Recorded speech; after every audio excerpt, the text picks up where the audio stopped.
Ok, bueno, voy a hacer el saludo y el saludo es el siguiente. Hola, bienvenidos, bienvenidas y bienvenides. Bienvenidos a este espacio donde nos preguntamos cómo están y cómo se sienten. Hoy vamos a conversar sobre el consentimiento informado. ¿Qué les pareció? Así vamos a empezar a partir de ahora. Igual voy a ir mejorando, voy a ir haciendo una introducción con música. Este, y bueno, lo vamos a ir armando con mucho más cariño para que se vaya sintiendo y desarrollando más pertenencia en esta primera entrada. Como siempre, eh, como siempre, cuando yo empiezo una charla, cuando yo decido poner en la mesa, de sintiéndome un tema de conversación, parte de mi naturaleza, parte de lo que eso se convierte orgánico para mí, es compartirles el motivo por el cual yo elijo esta temática. Eh, Quiero que sepan que yo voy a hacer yo hago jornadas semanales de charlas. Una charla es la que el público decida, la que el público me diga, Fefa, yo quiero que tú converses de esto. De hecho, la próxima charla que vamos a tener es una charla donde vamos a conversar sobre el apego, que ha sido un tema que me han solicitado un montón, pero también doy otras charlas que ahí sí decido yo la iniciativa de lo que se va a conversar. ¿Por qué? Porque creo que son temas súper importantes. Concientizar, son temas muy importantes de poder tener información, poder tener conocimiento, porque es a través de ese conocimiento lo que a nosotros nos ayuda a desarrollar de manera indirecta, por decirlo de alguna forma, o hasta directa, mayor sentido de nosotros, mayor sentido de autoestima, mayor conciencia de las decisiones que tomamos, conciencia de los derechos que tenemos, de lo que podemos de alguna manera esperar de los otros, que los otros también pueden esperar de nosotros, y ayudarnos un poco a entender cómo es en general o cómo funciona en general las interacciones en el día a día con un otro, las interacciones con nuestros amigos, familia, en el trabajo. ¿Cuáles son las cosas que son esperadas, que está bien que te preguntes, que te cuestiones, que te plantees de alguna manera desarrollar con estas personas, y qué cosas tal vez sí requieren un poco más de análisis, requieren un poco más de intervención, apoyo o ayuda? Entre esa serie de temas que yo trato de buscar concientizar, está el tema, por ejemplo, de derechos humanos, que ya ustedes en este canal de YouTube van a poder encontrar esa charla, que ya yo les he mencionado que esta charla no tiene mucho boom. De hecho, la hice y muy poquitas personas se conectaron. No hay como mucho interés en saber cuáles son tus derechos, pero a la hora de venir a sesión terapéutica, gran parte de la problemática o gran parte de los fenómenos que uno como psicólogo atiende a ocupar es justamente una persona que siente que estos derechos fueron, vamos a decir, eh, eh, se les pasó por encima los derechos, fueron ignorados ese tipo de derechos. El derecho a que me escuchen, el derecho a recibir cariño, el derecho a recibir cuidado, el derecho a tener trabajo. Entonces son cosas que muchas veces creemos que es algo totalmente ajeno a nosotros, cuando las mismas políticas de derechos humanos te dicen que tú debes o te deben permitir opinar, te deben permitir decir lo que piensas, tienes derecho a estar donde quieres estar. No es algo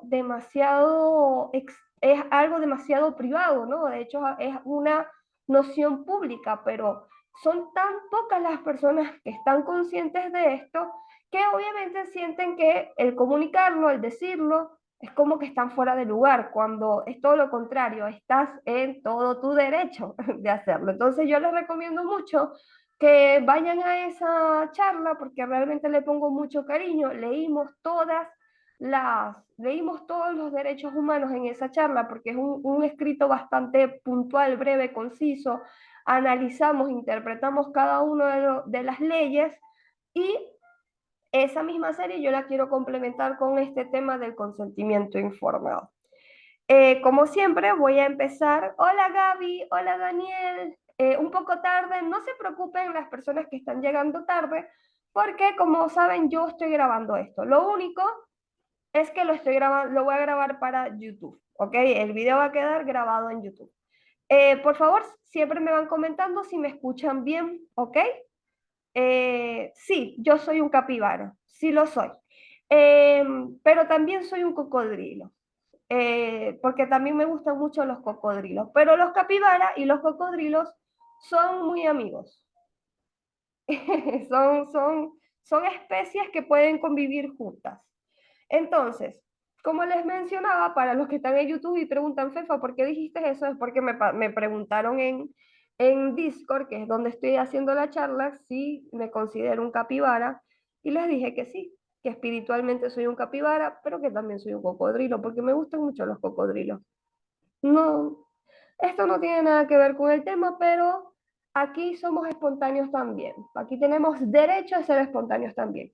Igual no vamos a perder el enfoque de la charla. Aprovecho nuevamente para recordarles que el espacio de esta charla, el espacio de este chat va a ser para preguntas y respuestas relacionadas al tema que voy a ir compartiendo. eh, si ven que pueden conectar con alguien que les gusta su opinión, que les gustaría saber un poco más sobre esa persona, yo les recomiendo que sí, socialicen, háganlo, aprovechen la oportunidad, pero traten de que sea fuera de este chat, porque este chat debe estar enfocado a la charla, para que no saboteemos el contenido que vamos a ir compartiendo. Entonces, en resumen, esa es la introducción de por qué elegí hablar del consentimiento informado.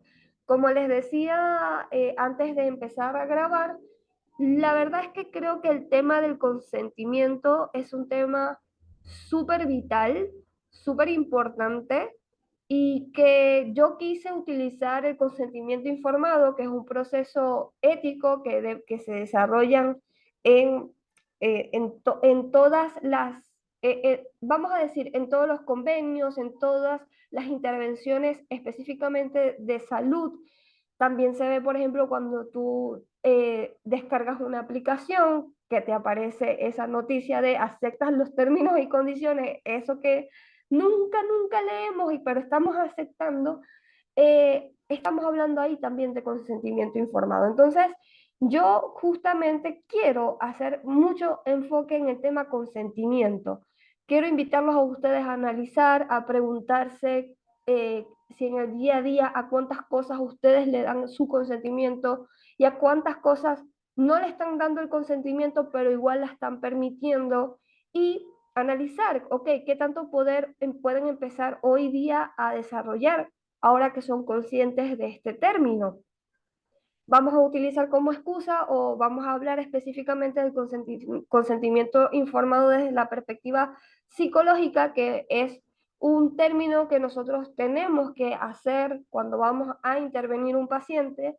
Yo voy a leer un artículo, lo vamos a interpretar como siempre, y si van surgiendo dudas o preguntas, no duden en escribirlas, ¿ok? En consultarlas, que este es justamente el espacio para que ustedes puedan aclarar lo que va surgiendo en su mente. Si en el momento tampoco les surgió alguna duda, pero les surgió después y lo quieren escribir en los comentarios del canal, lo pueden hacer porque son comentarios que yo siempre chusmeo y que me importa poderles hacer apoyo. Así que estamos listos para comenzar. Por favor, díganme, ¿me estoy escuchando? Ay, la gente no quiere saber del consentimiento informado. No es un tema atractivo, pero es que a mí me parece importante conversarlo. Dice Mel, sí, se escucha bastante bien. Perfecto, igual lo voy a estar revisando para que no me pase lo de la otra vez. Voy a utilizar una página que me gusta mucho, la cual ya he recurrido varias veces, que se llama Psicología y Mente.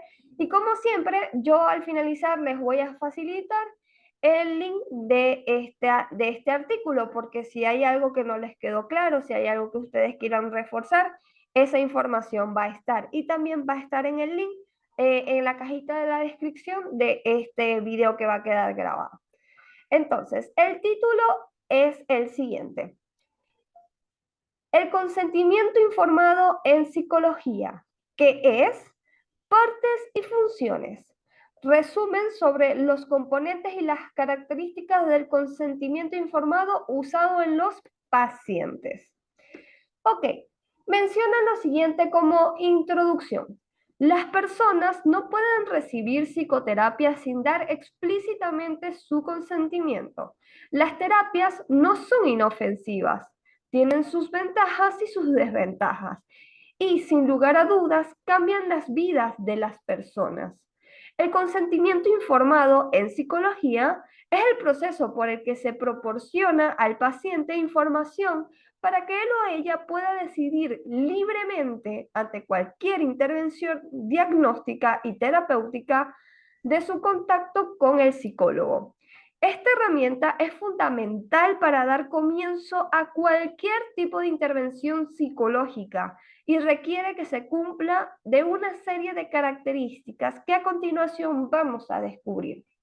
Como yo les mencioné, si nosotros vemos esto un poco más de manera general, de manera diaria, siempre vamos a encontrar que cuando nosotros vamos a llevar a cabo determinada transacción, por ejemplo, determinada intervención, se ve mucho en las clínicas, se ve mucho, por ejemplo, en el banco también. Cuando uno va a hacer una transacción importante, significativa, uno generalmente tiene que dar el consentimiento. Es decir, como cuando tú descargas, justamente hace nada di este ejemplo, cuando tú descargas una aplicación, la aplicación tiene sus términos y condiciones.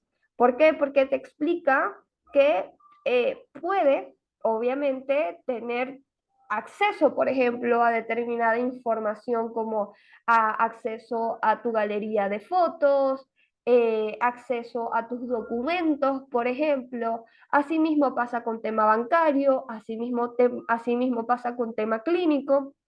Pero ahora, en tema desde la perspectiva psicológica, como muy bien menciona este artículo, dice, sí tenemos que tener el consentimiento del paciente, porque es que no vamos a hablar de los colores, no vamos a hablar de la fauna de la selva, vamos a hablar de tus procesos mentales, vamos a hablar de cómo tú has concebido la vida, vamos a tratar temas vitales de tu vida, vamos a conversar sobre tu familia, vamos a conversar sobre tus proyecciones, vamos a conversar sobre lo que te causa miedo, lo que te causa angustia, lo que te causa malestar.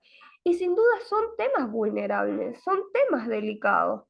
Entonces sí, siempre se va a requerir el consentimiento. Yo te tengo que informar a ti, por ejemplo, algo que es una frase ya cliché para casi que chiste interno entre los psicólogos, pero se hace, y es decir siempre, mira, el proceso no es lineal. Este proceso que yo voy a tener contigo puede tener estos riesgos. Puede ser que hoy estemos súper bien o que los primeros meses te sientas bien, pero puede ser que tengas un día horrible, que la pases muy mal. Pero eso no necesariamente va a significar que todo lo que hicimos estuvo mal. Significa que el proceso es así, el proceso no es lineal. Eso también pasa como cuando tú vas a hacerte determinada intervención clínica, eh, alguna operación, por ejemplo, siempre van a haber riesgos. Siempre hay una línea de riesgo, siempre. ¿Por qué? Porque cada cuerpo es diferente, cada cada ser humano es diferente. Hay cosas que nosotros no sabemos si vamos a reaccionar de una manera inesperada o no. Por eso es importante que nosotros informemos siempre si hay alguna característica o particularidad que hay que tener en cuenta. Por ejemplo, las alergias. ¿No les ha pasado a ustedes que han tenido que tomar algún medicamento o se han tenido que poner determinada inyección? Bueno, para quienes tomaron o sus padres tomaron la decisión de ponerse la vacuna, o ustedes pudieron tomar la decisión de ponerse la vacuna eh, del COVID en su tiempo. Siempre que tú ibas para allá, tú tenías que firmar un consentimiento informado y tenías que avisar si tenías algún tipo de alergia. ¿Por qué? Porque si algo pasaba, obviamente cae en responsabilidad en este caso, de el Estado que estaba brindando la medicación. Y si tú, por ejemplo, decías que no tenías alergia, pero sí tenías, entonces ya hay un papel que dice, mira, aquí tú nos informaste que no tenías, entonces cae en tu responsabilidad. Son pequeños detalles del día a día que me parece que en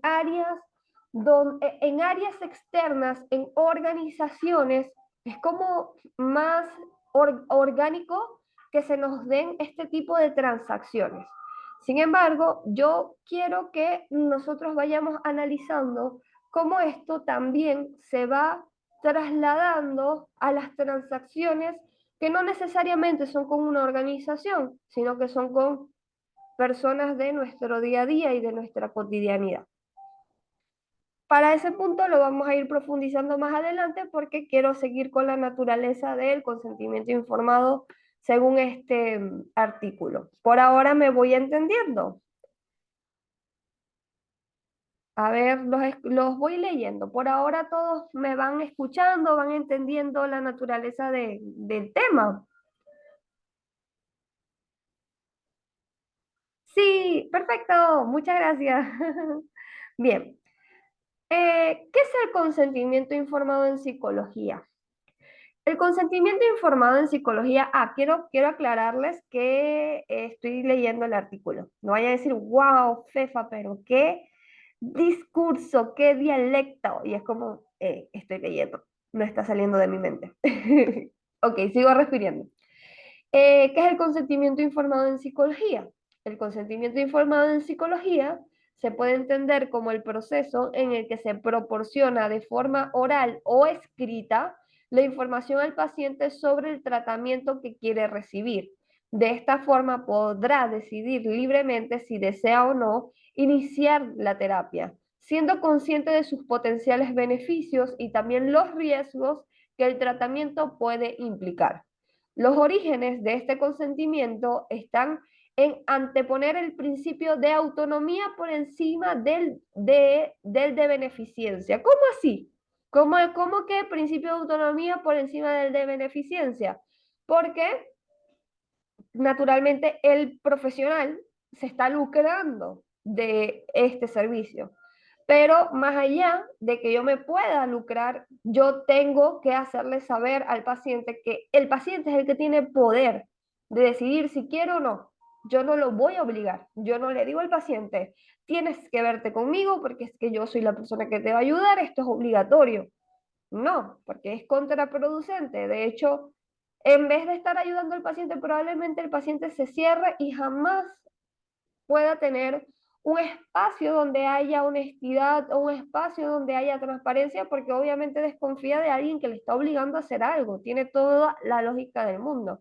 Entonces, nadie en general te puede obligar a ti, y esto sí lo puedo trasladar a otras áreas. Nadie tiene el derecho a obligarte a ti algo que ponga en riesgo tu sentido de autonomía, ¿ok? Estas reglas van cambiando dependiendo obviamente de la edad que tienes. ¿Por qué? Porque si tú eres menor de edad, tú legalmente tienes, hay un tema legal que se llama que los padres o tu cuidador tienen lo que se llama poder sobre ti, literalmente en temas jurídicos se le llama poder, y es porque el padre, la madre o el cuidador puede elegir en nombre de la persona menor de edad o discapacitada, porque también puede ser una persona que ya sea mayor de edad, pero tiene cierta discapacidad. Esta persona puede elegir por el menor. Es decir, yo elijo que mi hijo tenga terapia. Entonces ahí obviamente es donde suelen haber muchos problemas porque el adolescente no quiere, no está ese consentimiento, pero por ahora, porque está en esa etapa de la vida, legalmente no podemos pasar por encima del poder. Es decir, el poder del cuidador, padre o madre, tiene más fuerza en este momento que la autonomía del preadolescente o el del infante, preadolescente o adolescente.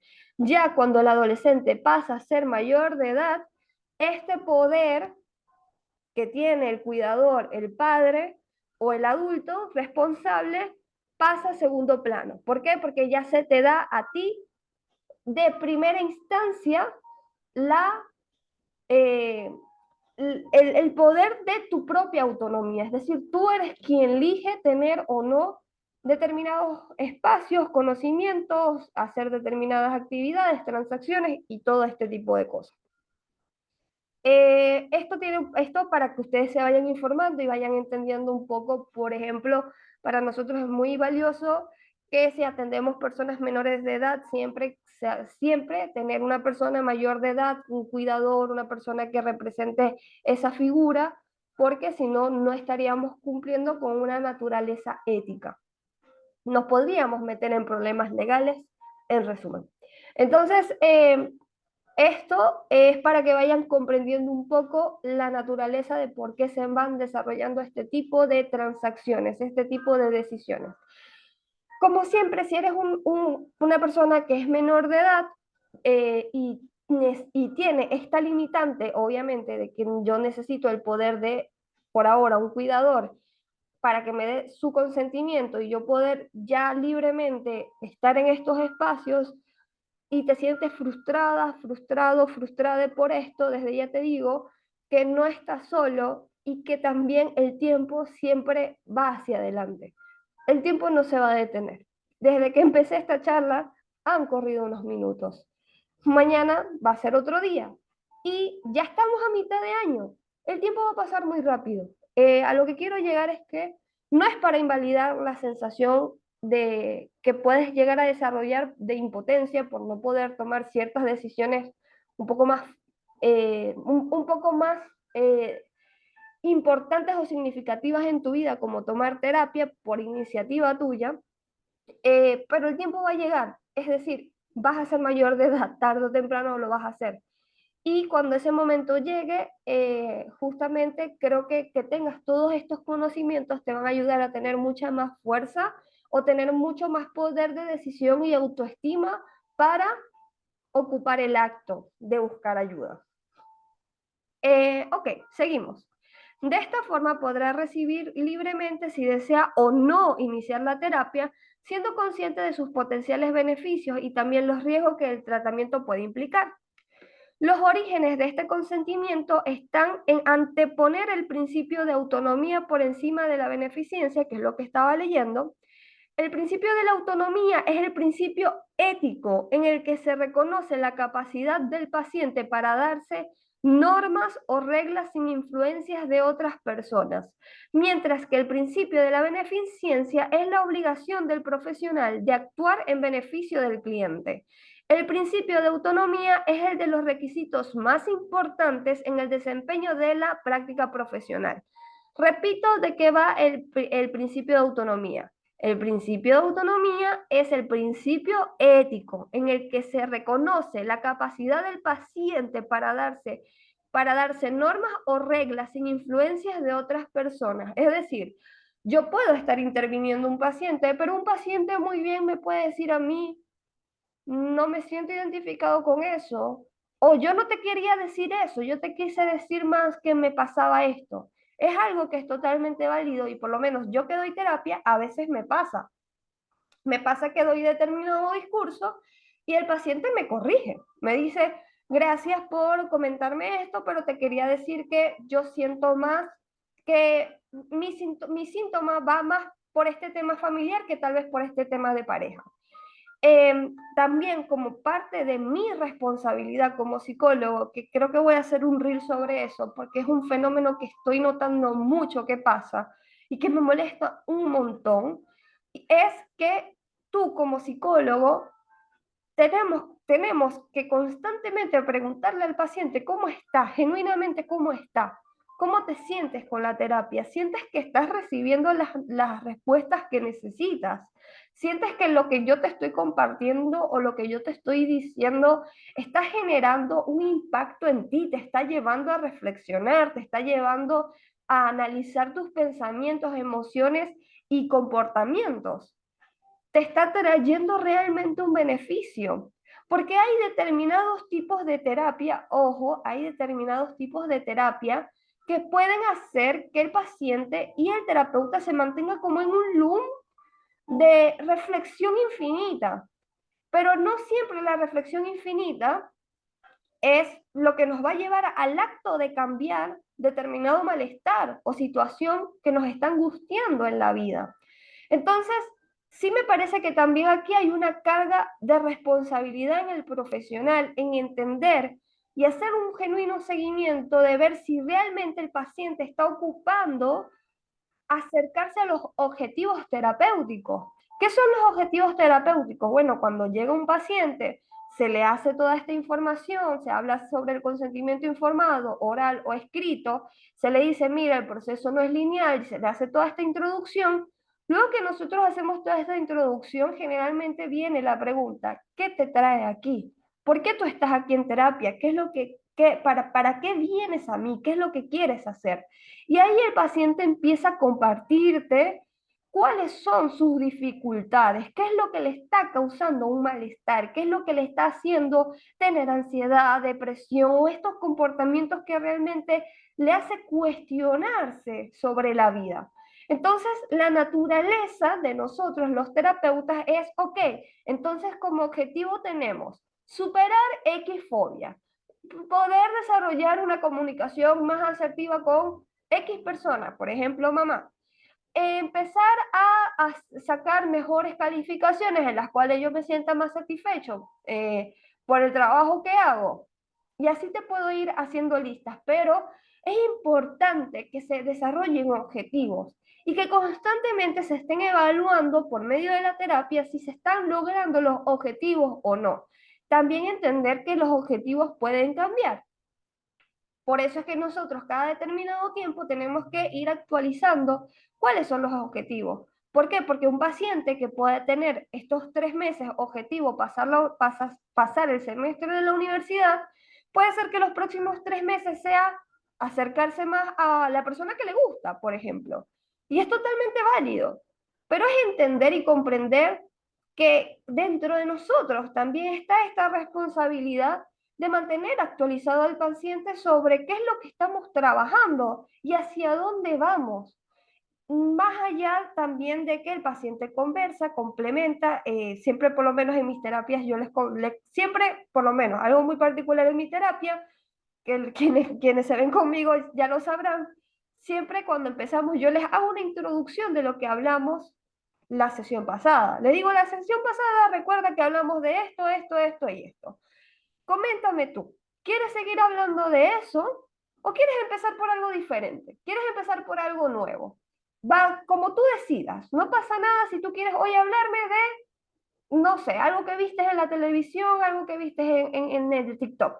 No pasa nada. Pero me parece importante hacer una línea cronológica de lo que venimos hablando. Porque es importante que el paciente pueda notar que todo lo que nosotros estamos haciendo es un camino y no es un camino que se construye cada vez.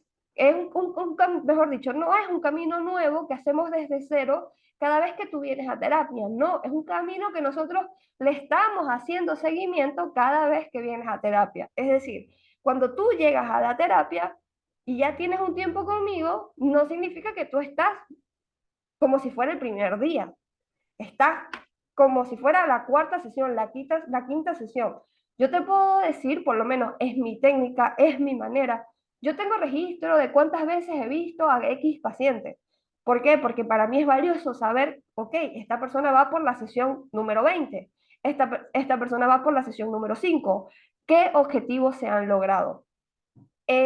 ¿Por qué hablo de esto? Porque eh, puedo a veces percibir, tengo un caso que es, vamos a decir, un caso que es familiar a mí, pero que yo no tengo intervención porque no puedo intervenir. La realidad es que no puedo intervenir.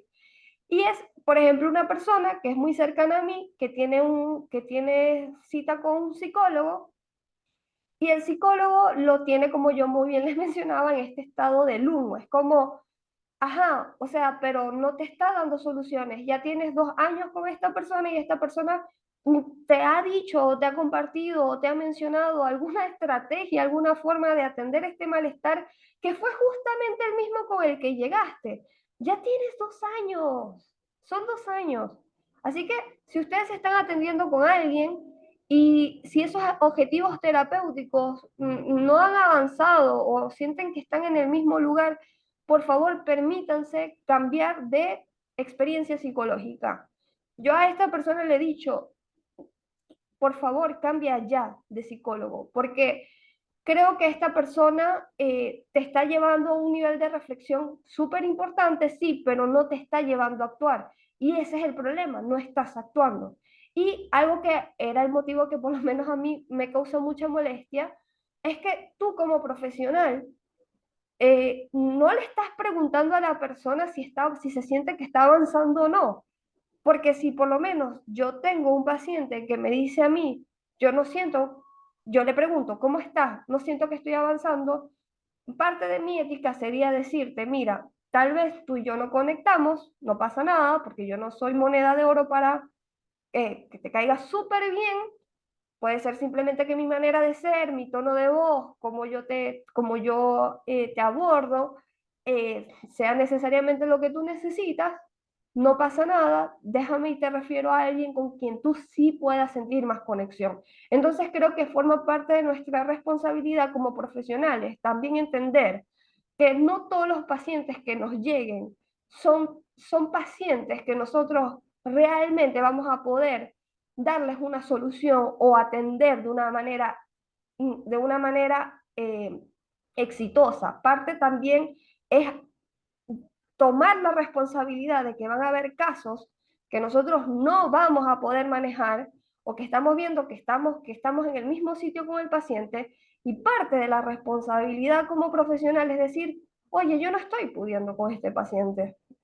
Te voy a referir con alguien que sí te pueda dar respuesta. No significa que yo sea mala profesional o no significa que esta persona sea demasiado extraordinaria. Significa que simplemente no se conectó y ya. No hay mucho tampoco que pensar. Pero sí creo que hay mucho que hacer cuando estas cosas pasen. No sé si por aquí me voy entendiendo. Sé que me voy aislando un poco de tal vez el tema del consentimiento, pero quería compartirles esta parte de dejarles claro el tema de la importancia de su autonomía por encima de la beneficencia, que era algo importante que va dentro del consentimiento informado. Por aquí me voy entendiendo. Ah, ok, dice Daniel. Con mi última psicóloga siento que aprendí algunas cosas, pero no creo que entendiera todo de mi caso. Lo entiendo totalmente, lo entiendo totalmente. Por dos. Yo no llegué tarde, no pasa nada si llegaste tarde. Como mencioné, la charla yo la voy a compartir por mi canal de YouTube. Eh, por ahora coméntenme, ¿vamos claro? Yo tengo miedo de tener como ese apego. ¿Como ese apego de qué? Esta es una pregunta que acaban de hacer en Discord. Igual, recuerden que yo voy a dar una charla de apegos específica. La próxima charla que voy a dar va a ser específicamente de apegos.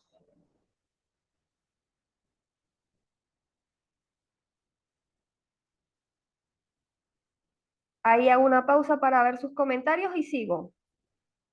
Me parece súper interesante todo el tema. Qué bueno, porque como les menciono, yo creo que este tema no es tan atractivo. Fíjense, o sea, somos 13 personas, pero sí creo que es un tema muy poderoso, que quiero que se resuene, que lo conversen, que lo hablen con sus amigos, con sus conocidos, que empiecen a normalizar hablar de esto. Porque ¿cuántas personas no estarán recibiendo terapia y salen de la terapia como igual, como, ay, ¿cómo te fue? Sí, hablé de lo que me pasó, pero aquí estoy con el mismo problema desde hace 2 años. Y es como, por favor, sal de ahí, huye, busca otra persona que te pueda ayudar, no tienes por qué estar pasando ese malestar. Ojo, eh, como muy bien dijo Daniel, que me gustó mucho su intervención, Daniel, que está acá en Discord, eh, yo pude sacar cosas de esta psicóloga, a pesar de que no me entendía del todo. Ojo, ahí van a llegar profesionales que van a venir a darnos una ayuda puntual, un apoyo puntual. Y eso también se valora muchísimo, se aprecia muchísimo. Pero como mencioné, hay tal vez determinadas intervenciones que son por momentos, son por etapas, son por una circunstancia especial, porque son profesionales que están especializados para eso. Por ejemplo, todo el mundo conoce, o no sé si ustedes han vivido, el tener ese familiar médico, que uno dice, no, ya a mí me duele la panza, yo voy con mi familiar médico. A mí me duele la cabeza, yo voy con mi familiar médico. Yo me hice el pie, voy con mi familiar médico. Muchas veces inconscientemente eh, desarrollamos como esta misma dependencia con el psicólogo. Vamos con nuestro psicólogo general, porque es el psicólogo que nos va a ayudar con temas de familia, tema de pareja, tema de trabajo, tema de ansiedad, tema de depresión. Ojo, cuando tal vez el psicólogo general te puede ayudar con ciertas temáticas, pero tal vez vivas una circunstancia súper puntual o especial donde sí necesites un especialista o la intervención de un especialista para que te ayude en esa área específica. Yo tuve una paciente el año pasado que vino a mí como muy clara, vino a mí muy clara, vino a mí muy específica y vino a mí para decirme, yo solamente vengo aquí contigo a trabajar el tema del duelo de una relación. Y yo le dije, perfecto, vamos a trabajar solamente el tema del duelo de tu relación. No hablamos, no profundizamos en otras áreas de su vida. Sí, de vez en cuando teníamos acceso a cierta información de su día a día, de su vida diaria, de lo que hacía, pero nunca fue como, ay, vamos a tratar este tema del problema que tienes con X persona o con tu trabajo o qué sé yo, no, era específicamente hablar de su pareja. Y esta persona llegó muy clara, a mí me gustó mucho la intervención, fue muy buena, fue muy buena experiencia con este paciente. Y este paciente vino, sabía lo que quería, obtuvo lo que quería, terminamos y me dijo, yo siento ya que obtuve lo que tenía que obtener. Me preguntó, ¿estamos en la misma línea? Y yo le digo, sí, también creo exactamente lo mismo. Creo que ya desarrollamos los puntos, creo que ya te di las herramientas, creo que ya estás lista para darte de alta. Y la persona se dio de alta y vino a mí únicamente a esa situación. Entonces, eh, esta persona me decía, yo me he visto con otros psicólogos, hago esto, y está bien.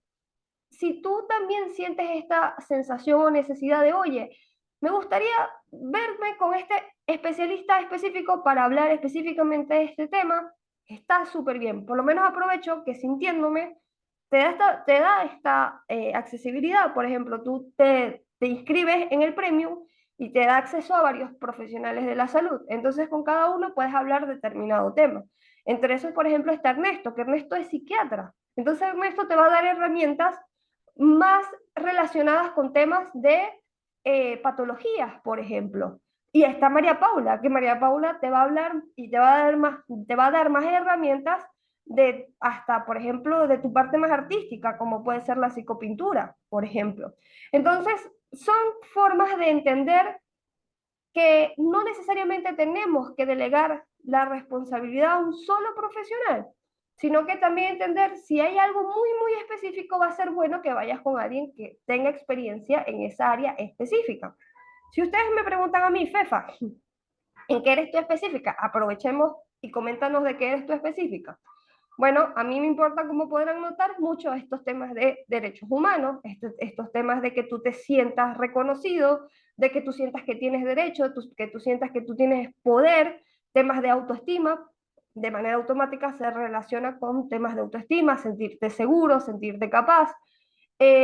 Soy psicóloga con maestría en área organizacional, todos los temas que tengan que ver con tu desarrollo en el trabajo, tu carrera profesional, tu proyecto de vida, todo lo que tú quieras hacer con tu área que tenga que ver con tu área ocupacional, a lo que tú te quieres dedicar, sin necesidad de estudiar una carrera, sino que, bueno, resulta que tú te quieres dedicar a ser creador de contenido, donde no necesariamente tienes que pasar por una universidad, pero sí tienes que tener una trayectoria de madurez o crecimiento de determinados conocimientos. Bueno, para mí parte de lo que a mí más me apasiona es acompañar a las personas en esas áreas de su vida y lo que se vaya relacionando. ¿Por qué? Porque como somos seres holísticos, es decir, no es que nuestra vida de trabajo se aísla de nuestras otras áreas, naturalmente se va relacionando con familia, con amigos, con relaciones interpersonales, entonces son cosas que en el camino también vamos relacionando. Pero mi enfoque es más desde ayudarte a buscar esa sensación o encontrar esa sensación de sentirte motivado por la vida, motivado por lo que haces y encontrar sentido a tal vez tu misión en la vida en general. Ok, los voy a seguir leyendo. Dice, claro, ejemplo, cada ven como unos días, así todas las semanas, 1 o 2 días a la semana, luego que diga que se van cada 15 días. Ah, pero ¿qué? Los terapeutas. Es una intervención que hizo Caro acá en Discord. Dice Noah, solo iniciar por el consentimiento informado se puede profundizar en otros aspectos que tal vez no se tienden en cuenta y es muy interesante. Gracias, Noah, por compartir ese comentario. Daniel dice, al final reconozco que sí hubo un crecimiento y sí hubo fallas en ella y mías, pero su tipo de terapia no era la adecuada para mí y no estaba viendo mucha mejora. Gracias por compartir tu experiencia, Daniel. Creo que acá sí tenemos que, como mencionó, nosotros somos personas intuitivas. Uno sabe, si uno realmente está con los pies en la tierra, uno va a poder leer al paciente. Uno lee cuando el paciente no se está sintiendo, no se está sintiendo conforme con la terapia. Por eso es que es importante que cada cierto tiempo el terapeuta te diga cómo estás, cómo te sientes, cómo estás percibiendo la terapia. Y por favor, aquí ustedes sean lo más honestos posible. El psicoterapeuta no es una persona que ustedes tienen que impresionar. El psicoterapeuta no es una persona que ustedes tienen que ganarse su reconocimiento. No, ese no es el rol del psicoterapeuta. El rol del psicoterapeuta es que ustedes puedan ser la persona más transparente y más honesta. Obviamente ustedes le pueden decir, mira, yo estoy percibiendo que el tiempo que llevamos juntos ha sido positivo por esto, esto y esto, pero esta otra necesidad que para mí está siendo muy fuerte de combatir no me está funcionando. Eh, ¿Hay alguna otra persona que tú me puedas recomendar que tal vez tú percibas que me pueda ayudar con esto?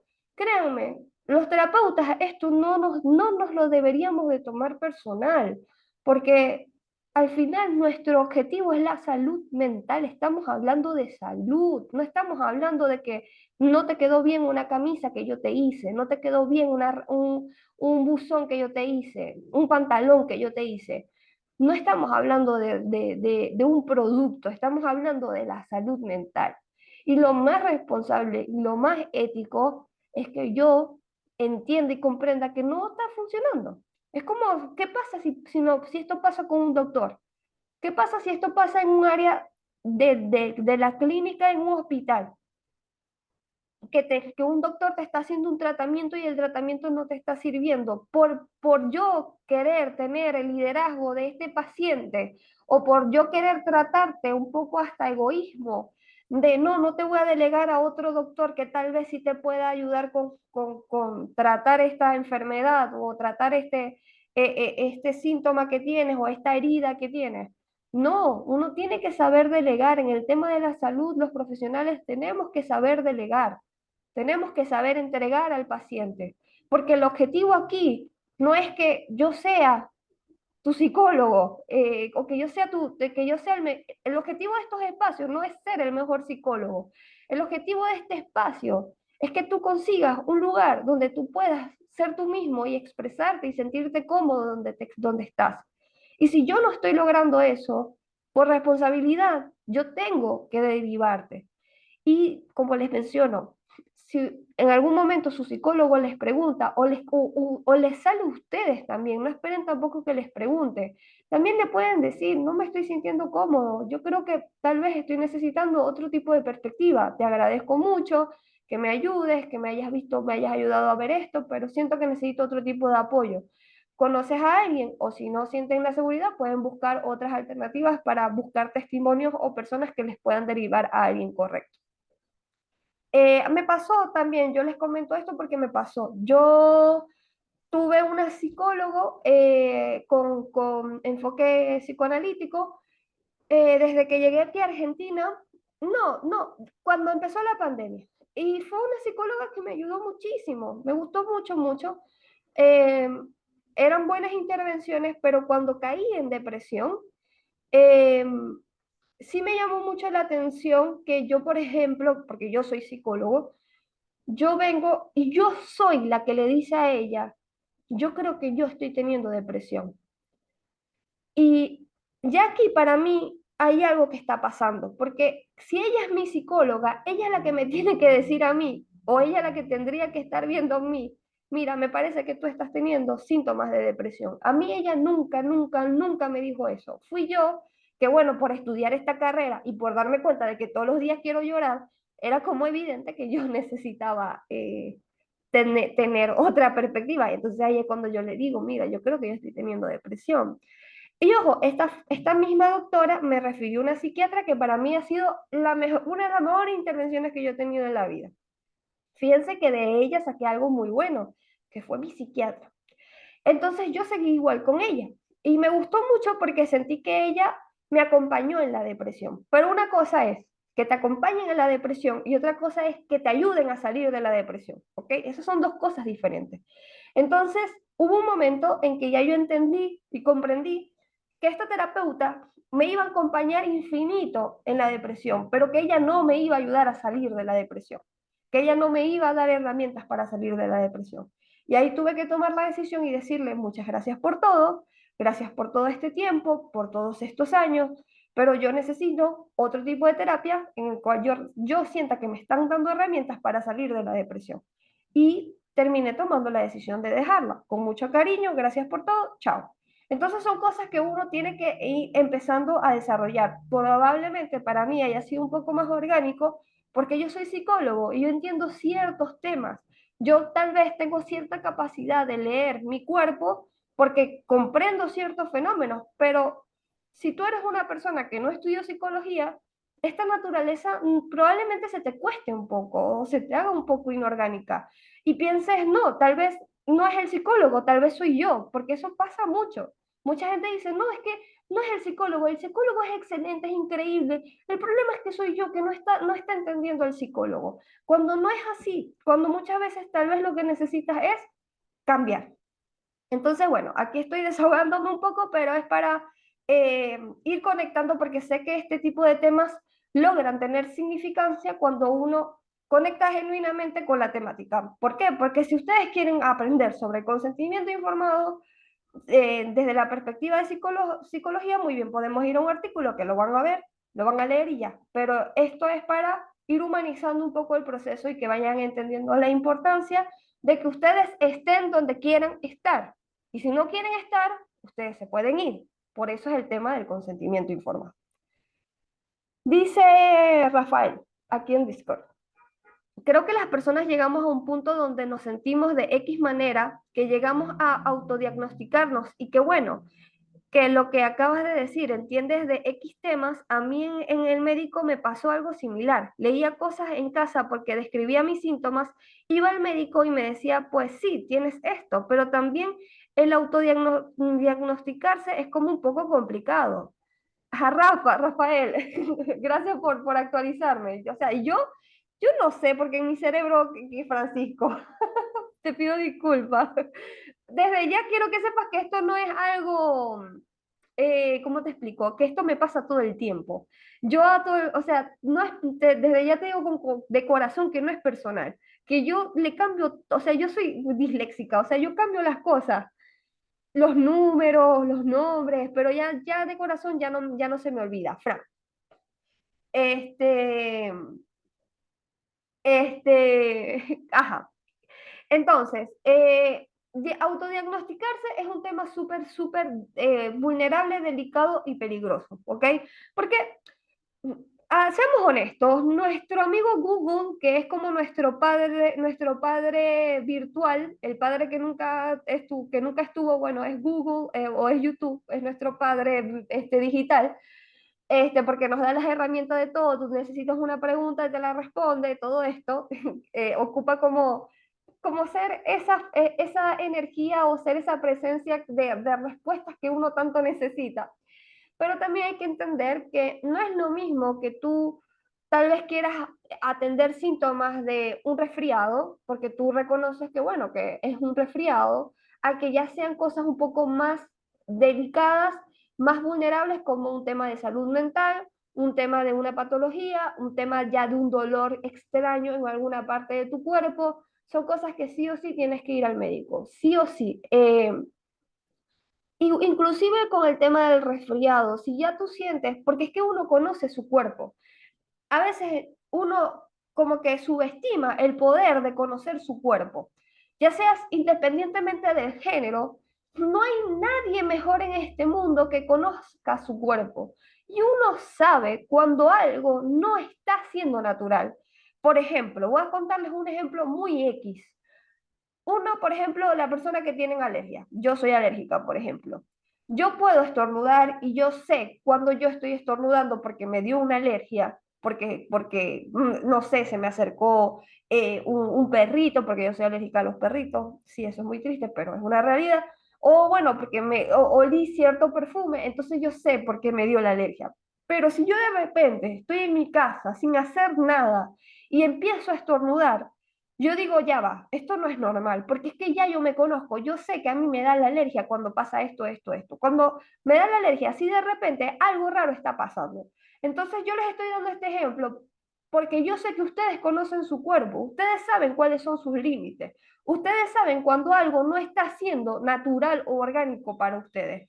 Entonces mi recomendación es que no den por hecho eso, siempre busquen, siempre busquen tener la auditoría, la, el apoyo de un médico para que les pueda orientar y les pueda dar respuesta a eso, porque el cuerpo es muy sabio, el cuerpo siempre te va a anunciar cuando algo está pasando dentro de nosotros. Hola a todos, sí.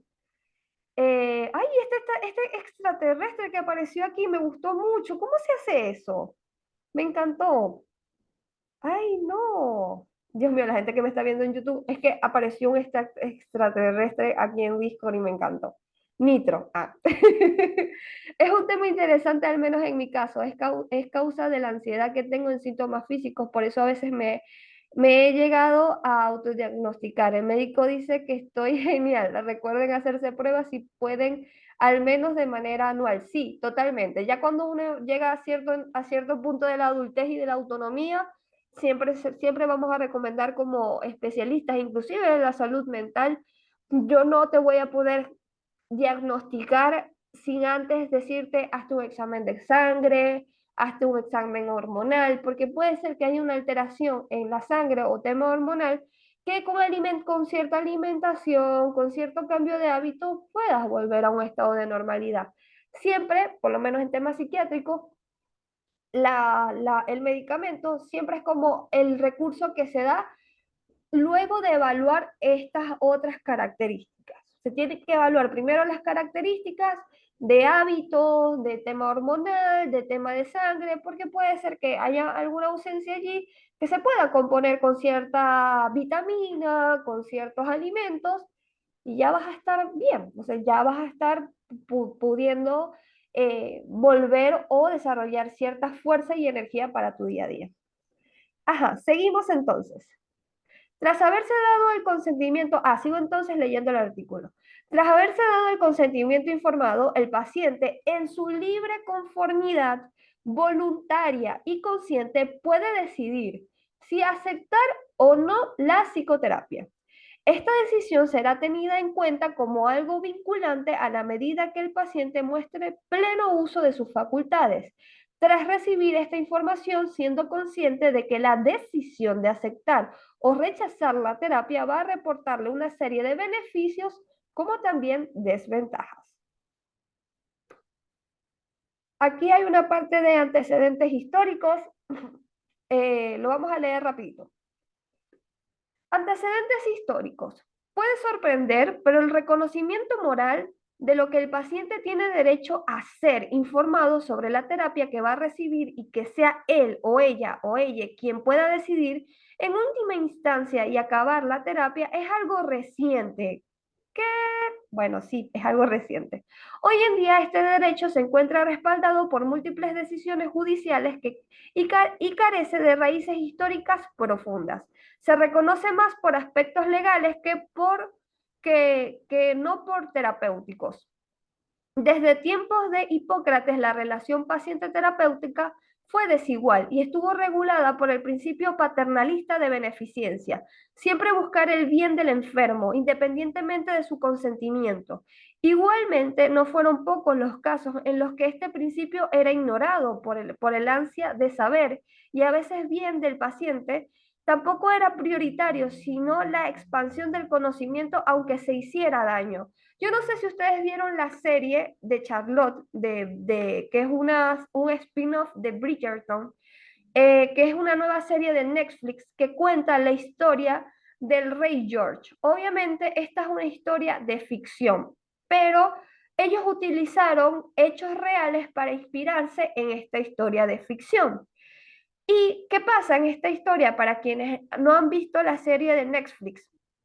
Que no es un spoiler porque es un acto histórico de que realmente pasó, este, y que realmente pasó y que ya en los dos episodios ya te van informando sobre esto, y es que el rey George, para esa época, que era la época de la colonización, no había electricidad, ya con decirles eso ya se pueden hacer una idea de qué etapa de la humanidad estábamos. Y bueno, el rey George padeció de una enfermedad patológica que todavía no se, no se descifra exactamente qué fue. Hay dos teorías, una de que era algo genético, un nombre muy raro, lo pueden googlear por si quieren googlearlo, eh, y o la otra teoría de que era bipolar. Entonces uno puede ver en la historia, en esa serie, cómo el rey George era sometido a determinados experimentos para tratar lo que era sus episodios de, por ejemplo, de demencia, en el cual él se despersonalizaba, empezaba a creer que era un agricultor, hablaba con las estrellas, tenía todos estos episodios donde realmente la gente, por el desconocimiento de la salud mental, porque era algo totalmente inexplorable, se le llamaba locura. Es decir, de hecho, él es conocido, lo pueden googlear también, como el rey loco. ¿Por qué? Porque era el rey que se hizo conocido porque él fue perdiendo la noción la noción de la crítica, la noción de la realidad por su propia inestabilidad mental. Entonces, en esta serie se ve que el príncipe, ojo, sigo diciendo que es ficción porque en la serie se ve que esto pasa, que él tiene estos rasgos desde que es muy joven. Por ejemplo, se ve que el príncipe, que es este actor muy guapo, tiene los síntomas desde el primer episodio. Pero si tú googleas la historia del rey George, te vas a dar cuenta que eso le empezó a dar a partir de la tercera edad, a partir de los 40 años. A partir de los 40 años, o sea, de la adultez madura, mejor dicho. Entonces, si nos ponemos a analizar bien, el tema del consentimiento informado es algo reciente porque en cierto punto la búsqueda de la experimentación, la búsqueda de saber qué es lo que te está pasando, muchas veces era mucho más fuerte que esperar que el paciente decidiera o no tener el tratamiento, porque la búsqueda de poder saber o reconocer o diagnosticar o darle nombre a lo que le pasaba era mucho más fuerte que la voluntad de la persona o que la decisión de la persona. Ahí se ve muy bien en la serie que él, prácticamente el rey decía, voy a ser tu sumiso, Es decir, yo voy a dejar que tú hagas lo que tú quieras y aunque yo te diga, para, detente, no lo hagas, el especialista, entre comillas, que ocupaba ser la persona profesional en este mundo, eh, nunca paraba.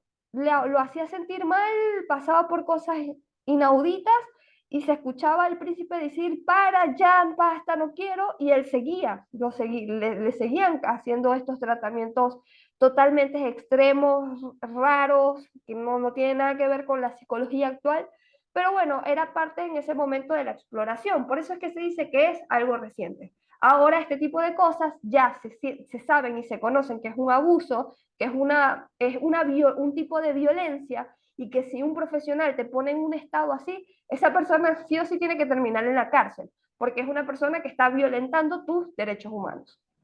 Entonces, uno de los antecedentes históricos más importantes para la elaboración del consentimiento informado de la psicología lo tenemos en la decisión tomada por el Ministerio de Sanidad de Rich en Alemania en 1931, que dictó una regulación en terapias médicas y experimentos con humanos. En ese dictamen se reconocía el derecho del paciente a dar consentimiento para practicar ensayos clínicos. Era pues un gran avance en el reconocimiento de los derechos de los pacientes. Pero irónicamente fue el mismo país, irónicamente fue el mismo país con el ascenso de, ya sabemos la historia de, en su momento de Hitler, y el inicio de la Segunda Guerra Mundial, este reconocimiento sería ignorado. La experimentación humana se puso de moda entre los sanguinarios médicos nazis, quienes probaron todo tipo de experimentos no consentidos en judíos, gitanos, homosexuales y presos políticos. Fue mucho el sufrimiento producido por la intención de expandir la ciencia en el contexto de Alemania. Tras la derrota de la Alemania nazi, al finalizar el conflicto se llevaron a cabo los juicios de Nuremberg. Pido disculpas, obviamente no hablo alemán. El tribunal de esa ciudad estableció los principios básicos de la experimentación humana, creándose así el Código de Nuremberg. Este código ha sido actualizado en posteriores revisiones, dando lugar a las normas éticas de experimentación humana, también explotada al campo de las terapias clínicas. En la actualidad, la relación terapéutica y paciente se ha ido horizontalizando. ¿Qué es horizontal? Cuando hablamos de ir horizontal, no es esta sensación de que tu terapeuta es superior a ti. No, tu terapeuta es igual a ti.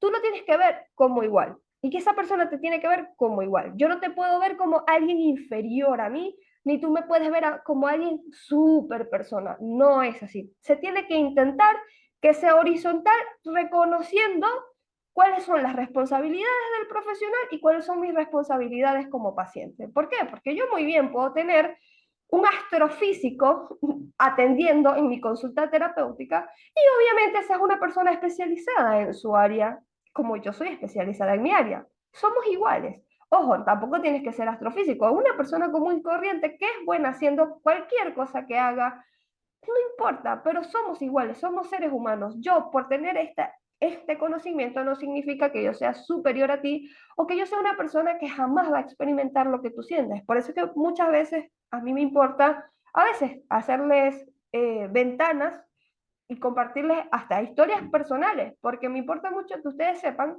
que la persona que ustedes están escuchando es una persona como ustedes. Yo no soy una super persona. Ningún psicoterapeuta es una super persona. Somos seres humanos, también necesitamos apoyo, también necesitamos ayuda, también necesitamos que alguien nos escuche. Entonces, eh, esto no quiere decir que la relación entre terapeuta y paciente sea igual, puesto que el médico, el psiquiatra y claro está el psicólogo son los profesionales con estudios que pueden orientar la terapia con sus conocimientos, mientras que el paciente, quien recibe el tratamiento y decide si lo quiere o no, sea como sea, se ha superado el principio de paternalista que rigió durante mucho tiempo las terapias. Paternalista es que yo vengo aquí a cuidarte, yo vengo aquí a protegerte, yo vengo aquí a salvarte la vida y no. Parte de la terapia es entender que si tú quieres salir de la situación, que vas a salir, que quieres salir, no es porque yo te saqué. Es porque yo te di las herramientas y tú decidiste salir, pero es tu decisión. No es porque yo te saqué del hueco, no, es porque yo estuve ahí acompañándote en salir del hueco, por decirlo así. Ajá. ¿Qué información debe ser expuesta en el consentimiento informado?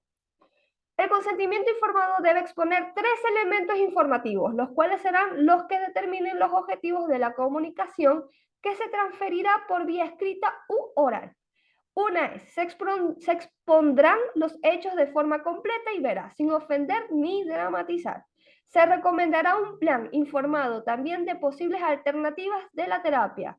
Se va a asegurar su comprensión. ¿Entiendes lo que te quise decir? ¿Qué interpretaste de lo que te compartí? ¿Estamos en la misma línea? ¿Me pude expresar bien? ¿Hay algo que no te quedó claro? Nunca podemos avanzar sin tener el conocimiento o el consentimiento de que el paciente entendió la premisa que se le brindó. Dentro de la información necesaria para el paciente, para que el paciente comprenda el servicio sanitario que se va a ofrecer, tenemos tipo de terapia, las alternativas a la terapia, las consecuencias y duración del proceso terapéutico, derecho de suspensión del tratamiento por propia voluntad, derechos y limitaciones legales, estructuras de las sesiones y honorarios. ¿Quién recibe este consentimiento? El consentimiento informado debe ser plasmado en forma de un documento escrito u oral. Tal documento es firmado por el paciente en caso de que acepte los términos de la psicoterapia. En caso de que sea oral, el paciente deberá decir de forma explícita y clara que sí acepta iniciar terapia, haciendo grabación de ello. El consentimiento informado surge del derecho de poder decidir sobre si recibir o no la terapia. Es decir, implicar la toma de una decisión personal y autodeterminada. Es el paciente y no un familiar, pareja o amigo quien debe dar permiso para que se inicie la terapia. Quien debe recibir información es el paciente, aunque también se podrá informar a personas vinculadas a él por diferentes razones y en la medida que el paciente permita que así sea. Si el paciente, oye, policía, ven que es que absorbe los sonidos. Uh, Qué vergüenza. Bueno, este, si el paciente tiene algún tipo de discapacidad, será igualmente informado de modo adecuado a sus posibilidades de comprensión e información también a aquella persona que sea representante legal. Pa, pa, pa. Ajá, fíjense que aquí hay unas excepciones por edades, que es importante compartirlo. Vamos a hablar, consentimiento informado por representación. Pasa que el consentimiento informado en la psicología va directamente dirigido al paciente, a veces no es quien consiente recibir la terapia. Debido a diferentes motivos, el paciente puede no tener la capacidad suficiente como para decidir por sí mismo y son otras personas las que deciden por él.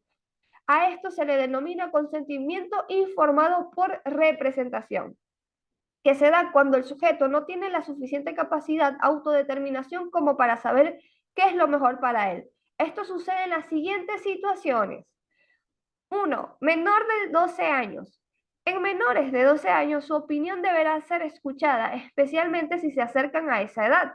Se deberá tener en cuenta como mínimo su opinión y deseo de iniciar la terapia para ver las posibles reticencias,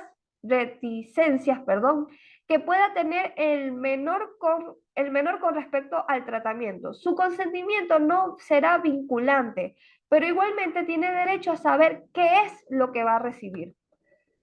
Menores de 12 años y 16 años. En caso de que el paciente tenga edades comprendidas entre los 12 y 16 años, es importante estudiar la capacidad que pueda tener para tomar decisión profundamente mediata. En estas edades, el individuo podría ser lo suficientemente maduro como para poder decidir de forma más o menos adulta, pero cada caso debe ser estudiado profesionalmente. En más de 16 años sí se puede aceptar su consentimiento. Situaciones conflictivas. Si el niño o adolescente está en una situación conflictiva, como puede ser tener padres divorciados, se deberá mantener informado a ambos padres y asegurarse del consentimiento a ambos, a no ser que haya una autorización judicial o que sea uno de los padres quien tenga la custodia, el consentimiento deberá ser dado explícitamente por ambos progenitores. Excepción. Hay una situación especial en la que, aunque el menor no pueda decidir sobre la intervención, sí que se puede iniciar la terapia aunque los padres la hayan rechazado. Esto se puede acordar si cuando el profesional considere que el rechazo de los padres sea perjudicial para el menor y siempre y cuando se haya consultado a las autoridades y haya amparo legal. El psicólogo puede iniciar la terapia. Vamos entonces a hablar sobre los beneficios. Los beneficios del consentimiento informado. El primer beneficio es la protección. Al informar explícitamente al paciente de qué es lo que va a hacer durante la terapia, se protege al clínico, puesto que este consentimiento informado es la prueba de que el psicólogo ha indicado al paciente lo que iba a hacer. Si ha habido algo que estaba en el consentimiento, pero que no le ha gustado al paciente, como era consciente de ello, no se debería poder quejar. De la misma forma, este consentimiento protege al paciente al serle comunicado sus derechos y obligaciones durante la terapia, para poder así reclamar en caso de que el profesional no haya cumplido con su papel. El psicólogo puede errar o incluso actuar de forma negligente, lo cual hace que el paciente tenga derecho a iniciar los procesos legales que requiere. Acceso a la información es el segundo beneficio. Este consentimiento permite el acceso del consultante a una información válida, coherente y específica para su situación, además de permitirle entender cuál va a ser el camino que va a seguir en la psicoterapia y que se espera en el transcurso. Mejor calidad de intervención es el tercer punto. La relación informada y la toma de decisiones conjuntas terapéutica-paciente permiten un mayor compromiso al entender cuál es el sentido de las acciones que va a realizar el psicólogo. El paciente puede tener una idea más o menos clara de lo que va a recibir durante el tratamiento. Y por último, promueve la investigación clínica. El consentimiento informado en psicología promueve la investigación clínica de dos formas. Una es que la psicoterapia se le puede explicar al paciente que sus datos pueden ser usados para investigación en tratamientos, aceptando o no si está cómodo con ello. En caso de que sí lo esté, su caso en concreto puede ser usado para mejorar los tratamientos y ayudar a más personas como él, ella o ella. La otra forma es directamente con la investigación de laboratorio. En psicología, como en otras ciencias, los experimentos de laboratorio requieren participantes voluntarios que acepten someterse a tal experimento. Antes de empezar, se les pasa por un documento en el que se especifica qué es lo que va a hacer, además de poder decidir irse del experimento en cualquier momento. Este tipo de consentimiento protege a los investigadores y dan seguridad al participante. Entonces, básicamente esta es parte del artículo. Sí tiene otras cosas que por ahora me gustaría dejarlo hasta acá. A mí me gusta mucho esta página que se llama Psicología y Mente porque siempre tiene la parte de referencias bibliográficas que para mí siempre va a ser un plus compartir porque nos ayuda a entender que esto no fue escrito al azar, que esto no fue una persona que se puso a pensar, ok, ¿qué es el consentimiento informado? La importancia, vamos a comunicarlo. No, fue una persona que estudió, que dijo, voy a hacer un artículo que hable sobre esto y voy a analizar las fuentes bibliográficas históricas que hablen sobre sobre la percepción de este concepto. Así que realmente a mí esta página me gusta mucho. Ya mismo les voy a facilitar el link y vamos a dar espacio a cualquier pregunta o consulta que tengan sobre este tema que les haya surgido en el camino. Aprovecho para tomar un poquito de agüita. Si escuchan unos ruidos de fondo, es que yo tengo unos vecinos que juegan FIFA. Para mí es FIFA. Entonces ya ven como mi micrófono ya empieza a absorber los ruidos de cuando meten gol, cuando ganan, qué sé yo. Qué vergüenza. También pueden comentarme, si no tienen alguna duda o consulta, pueden comentarme qué les pareció esta charla, que si se escuchó bien, eh, si les gustó, que también, porque como les menciono, sé que no son temas muy populares, sé que no son temas que uno diga, ay, voy a verme el videíto sobre esto, pero sí creo que es un tema, como les mencioné, importante, porque son temas que No solamente se aplican para el tema de la psicología. Si es importante, valioso, esto es un espacio de salud mental, tenemos que tener conocimiento de esto, pero saben muy bien que también ustedes se pueden plantear ciertas preguntas o ciertos cuestionamientos de su vida diaria, de a qué le están dando consentimiento. La fuerza que tiene el consentimiento es algo muy valioso. Es algo que tenemos que sí o sí buscar estar conscientes, porque ¿a cuántas cosas diarias nosotros damos el consentimiento en automático y realmente no nos está haciendo bien? Algo tan delicado como la terapia. Por eso es que me parecía importante abordarlo. Eh, Me gustó mucho, la verdad desconocí algunas cosas y ya me quedaron claras. Qué bueno, gracias Noa por tu comentario. Ajá, Fran, a mí me ha parecido muy interesante e importante, como mencionaste, me gusta mucho la intro del profesional, lo he considerado muy importante desde que inicié terapia. Qué bueno que ha podido fluir también, que tengan esta impresión del terapeuta, porque sí forma parte de nuestras principales responsabilidades. Dices un té de durazno. Yo no sabía absolutamente nada de este tema. La verdad, gracias por la charla. Ayuda mucho. Qué bueno que te haya podido ayudar. Si esto es un tema, yo les invito, si a ustedes les hizo ruido, si a ustedes les llamó la atención, como siempre, busquen seguir informándose al respecto, sigan buscando. Les llamó el tema del consentimiento. ¿Cómo es el consentimiento en pareja? ¿Cómo es el consentimiento en el área educativa? ¿Cómo es el consentimiento en familia? Son temas que podemos ir obviamente profundizando, por algo se tenía que empezar.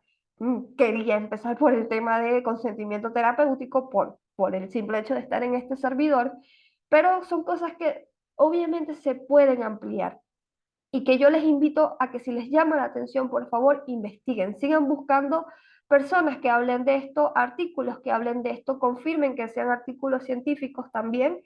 Y sé que este tipo de conocimientos, como les dije en un inicio, es un conocimiento que les va a dar poder. Al darles poder, automáticamente va a impactar en su sentido de seguridad y sentido de autoestima, porque no están haciendo las cosas en automático, están dándose cuenta que es en lo que van a aceptar y en lo que no van a aceptar, van a entender que, en qué tienen derecho y en lo que pueden hacer. Así que no lo den por, no subes, no desvaloricemos el poder de la fuerza del consentimiento, porque es un tema súper importante, poderoso, y por lo mismo, si ustedes sienten o creen que pueden empezar una conversación, hablarlo con sus amigos, empiecen a normalizar el hablarlo con sus amigos en una cena, en un compartir. Oye, hace poquito estuve en una charla de consentimiento y esto me hizo preguntarme cuántas veces yo acepto esto o entiendo esto. ¿Les ha pasado?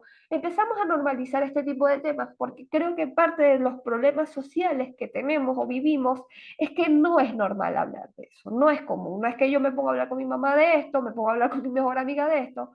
No es un tema muy atractivo, pero podemos intentar hacerlo. O sea, una conversación, así sea de 5 minutos, en que se hable o que se llame la atención, puede cambiar la perspectiva de alguien, puede hacerle ruido a alguien que diga, ay, voy a empezar a investigar un poco más sobre esto, puedo ver qué está pasando y puede como abrirle ciertas puertas para resolver problemáticas que pueda estar teniendo en su vida diaria. Entonces, no subestimemos el poder del consentimiento. Es lo que yo quiero resumirles en la charla de hoy. Eh, Porque quiero buscar ayuda psicológica y conocer de esto me ayuda bastante. Qué bueno que te pueda ayudar. Creo que sí, que esta información sí fue muy clave para las personas que en algún momento se van a animar a buscar ayuda psicológica. Gracias por esta charla. Tampoco sabía de este tema, dice Mel. Qué bueno, Mel, que te pudo servir. Espero encuentres un espacio seguro para ti y mejores lo que necesites, dice Daniel. Gracias. Sí, Daniel, también esperamos que su TEA de durazno lo consiga. Yo suelo tener conversaciones con amigos porque realmente hay momentos en los que no aguanto nada y me hace sentir mucho mejor, pero igual y se me hace más importante buscar ayuda profesional, pero no sé de qué forma conseguirla porque a mi familia no le parece eso. Ok, si eres una persona que es menor de edad, y necesitas apoyo y ayuda, mi recomendación, como digo en todas las charlas, es mantenerte en estos espacios psicoeducativos. Sigue siguiendo, por ejemplo, en las redes sociales personas que puedan brindarte información, que sean profesionales, que puedan ayudarte, que puedan darte herramientas de conocimiento, como por ejemplo este tipo de artículos, mantente activo por estos espacios. Y la otra que yo mencionaba cuando empecé esta charla es seamos pacientes, el tiempo siempre va a ir hacia adelante. Nada más cumples tu mayoría de edad, ya el poder de tu autonomía no va a poder ser negociable. Así que este poder va a llegar y vas a poder tomar tu apoyo terapéutico. Mientras podemos ir haciéndolo de forma indirecta. Y ojo, también ver o analizar en qué momento solicitar apoyo o ayuda. De hecho, yo tengo una charla, pero esa charla sí está en mi Instagram, que se los voy a compartir, que se titula ¿Cómo le digo a mis padres que tengo depresión?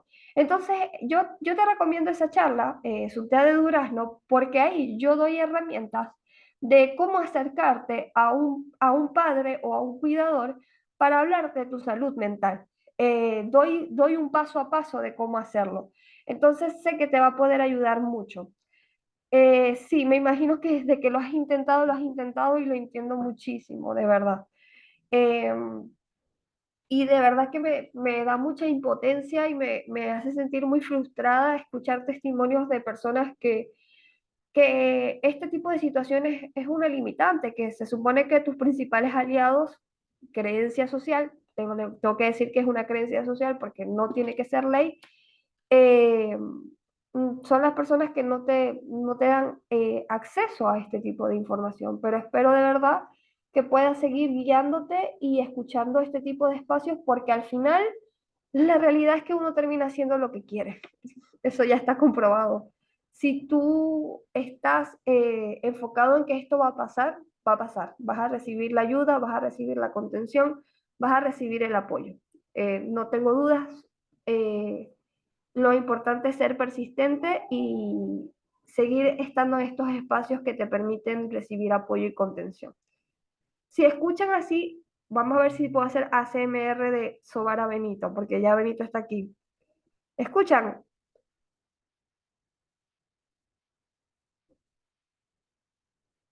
Lo van a ver en el video de YouTube, pero Benito está ronroneando. Vamos a ver si hace ACMR de ronroneo.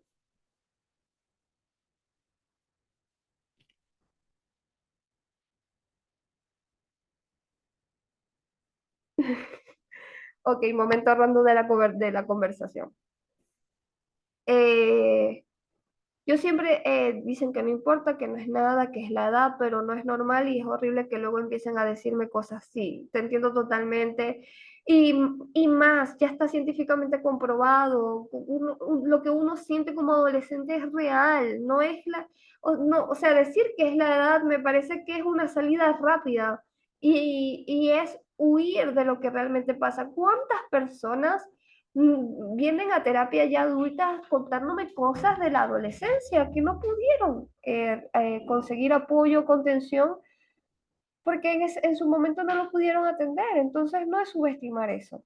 Bueno, yo creo que el hecho de ser consciente va a ser muy poderoso. También te dicen que lo dejes de pensar en ello y que no significa nada y pasará, comprendo totalmente. Lo entiendo demasiado, demasiado. Pero intentemos ser nosotros más persistentes y recordar que no es así, que nuestro tema de salud mental es importante. Por eso les invito a que por favor sigan activos en estos espacios. Así que me voy a ir despidiendo. Aquí dice Daniel, y si decides seguir buscando información, recuerda verificar las fuentes. Yo no estoy en terapia, pero además de lo que mencionó Fefa, también te sugiero escribir para poder desahogarte y reconocer de a poco qué áreas te gustaría trabajar. Puedes buscar más actividades que te ayuden a soltar sanamente todo lo que cargas. No estás solo. Daniel, gracias por ese mensaje, me encantó y quiero que todos se vayan con esta sensación de que no están solos porque no lo estamos. Nos acompañamos en forma y manera que podemos y bueno, les invito a que sigan activos en este espacio. Vi que se anunciaron nuevas actividades y eventos esta semana. Estén activos y participen. Ya mi próxima charla va a ser sobre el apego. Voy a ver qué día lo voy a poder realizar, se los voy a estar anunciando. Y nuevamente les invito a que me sigan en mi cuenta de Instagram, porque por ahí me ayudan muchísimo, muchísimo, muchísimo compartiendo y apoyando. Y también les voy a decir que estén atentos a a las notas de este espacio, porque en las notas yo publico el video. Entonces el video yo lo voy a estar compartiendo para mañana. Para mañana va a estar esta charla completa en YouTube. Así que desde ya, muchas gracias. Si les podría compartir otro video, les voy a compartir el de derechos humanos, que para mí es como el que quiero que la gente siga viendo. Igual tengo otros videos donde hablo sobre cómo gestionar tu salud mental mientras buscas trabajo. Tengo tengo temas también sobre cómo gestionar temas de autoagresiones, ese video también está. Entonces, bueno, me estoy activando por mi cuenta de Instagram para que me sigan por allí también. Ahí les voy a pasar un videito de prueba. Denme un segundito, que mi computadora está lenta. Aquí. Estoy aprendiendo a hacer YouTube. Desde ya también les digo, la calidad de mis videos está por mejorar. Así que yo les recomiendo que ustedes lo pongan tipo audio, que pongan el audio mientras se bañan, mientras comen, mientras están limpiando, mientras están atendiendo al gato, mientras están sacando al perro, mientras van caminando a la universidad, lo que sea. Pero lo que más les recomiendo es el audio, porque el video, la calidad del video puede mejorar mucho más y quiero que sepan que estoy en eso. Estoy en eso. Ay, mi computadora me está jugando en contra porque me está tardando mucho en cargar las cosas. El podcast, sí, voy a pasar todo esto a formato audio. Eso me emociona porque ya pronto lo voy a estar haciendo. También tengo un video que se llama La importancia de poner límites, cómo identificar y frenar los comportamientos autoagresivos, cómo cuidar tu salud mental, eh, cómo hacer que el trabajo no te descuide tu salud mental. Conversamos de tus derechos humanos y también tengo un video que se llama ¿Cómo hacer para no sentirte, cómo hacer para empezar a sentirte suficiente? Están buenos los videitos, les pongo mucho cariño. Así que, como les digo, me ayudan muchísimo compartiendo. Ahí les voy a pasar un link para que los vayan a chusmear. Y para mañana les comento que ya va a estar disponible el video de esta charla. Así que bueno, chicos, espero que tengan una muy linda tarde, noche. Cuídense mucho, pórtense. Hoy es, hoy es miércoles, pórtense bien. A partir de mañana nos portamos mal. Los quiero mucho, hasta luego. Bye. Chao, Noah. Chao, Daniel. Chao, Suntea de Durazno. Chao, Mai. Me voy despidiendo. Cuídense mucho. Chao. Chao, Mel. Cuídense mucho. Que termine muy bien su día. Hasta luego.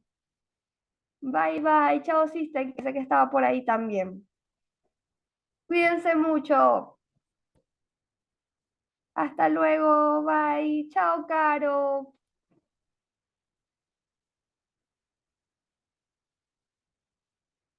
Cuídense. Bye.